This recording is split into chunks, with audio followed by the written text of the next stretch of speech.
Okay, so today's project I am doing a cornice board.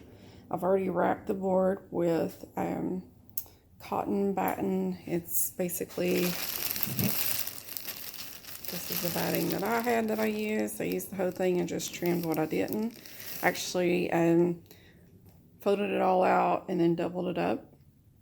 I used the spray adhesive to attach the cotton with, and you can even spray the cotton and attach your fabric with that as well. And then I used a air compressor with a nail gun to actually build the cornice board.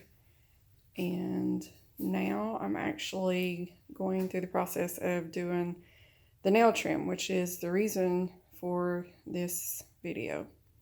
So when I looked online, I really couldn't find a tutorial at all for decorative nail trim in a pattern other than the way it went.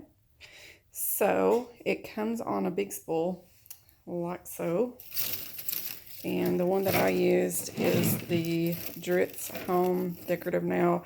I actually found it at Joann's Fabric and used a coupon today and got 50% off, so it's like roughly $13. So my mother-in-law does upholstery work, and this is not up to an upholstery person's standards. I am certain of that because this is no sewing at all.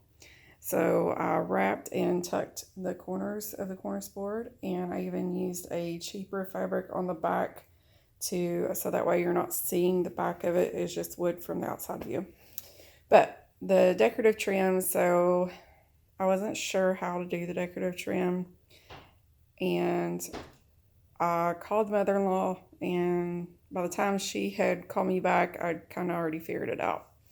So basically what I did was, in order to get the pattern that I have, is I actually cut the pieces.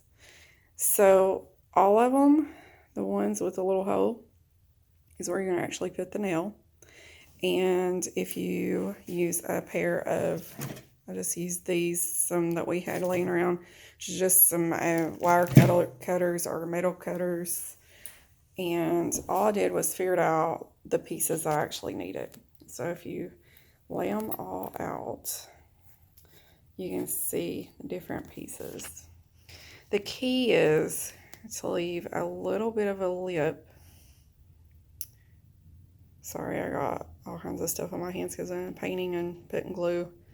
Leave that little bit of edge there.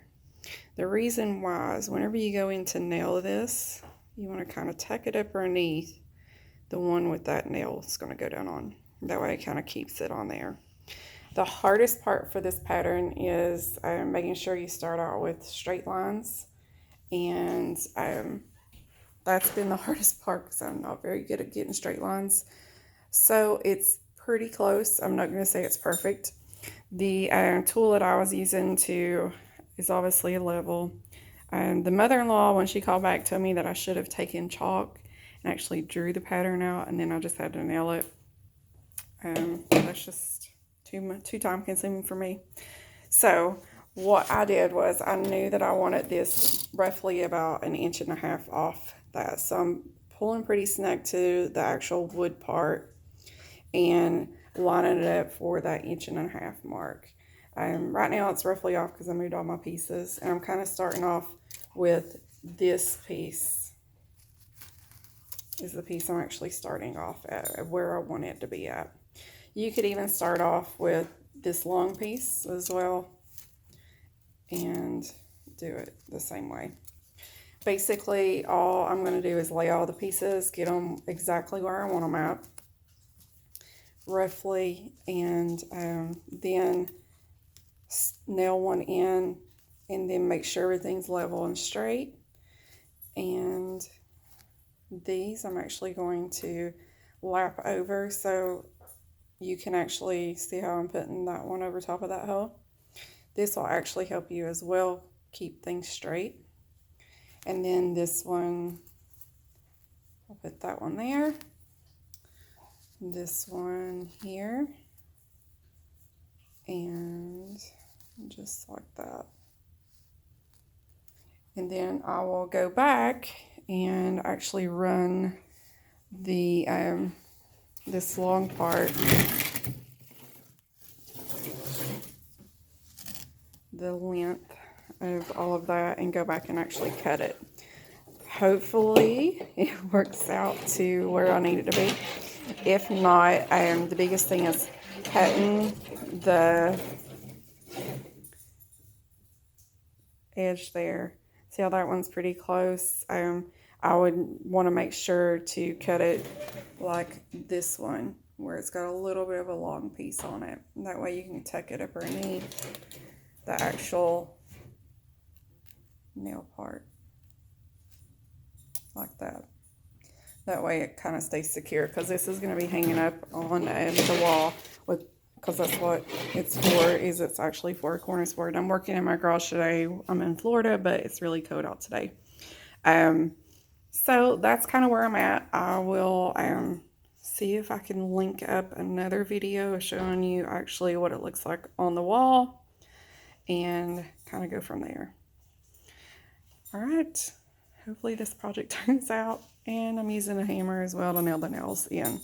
Some of the nails, the one thing I would tell you is some of the nails you can kind of see where I didn't really had a hard time getting them to go in straight.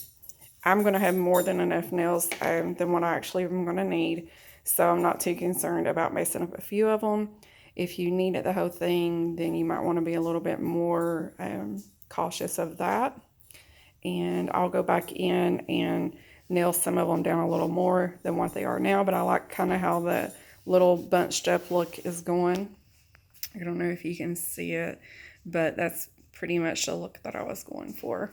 So hopefully it turns out. Like I said, I'm not an upholstery person. I am just a mom trying to do projects to make my house look better. So that's where we're at.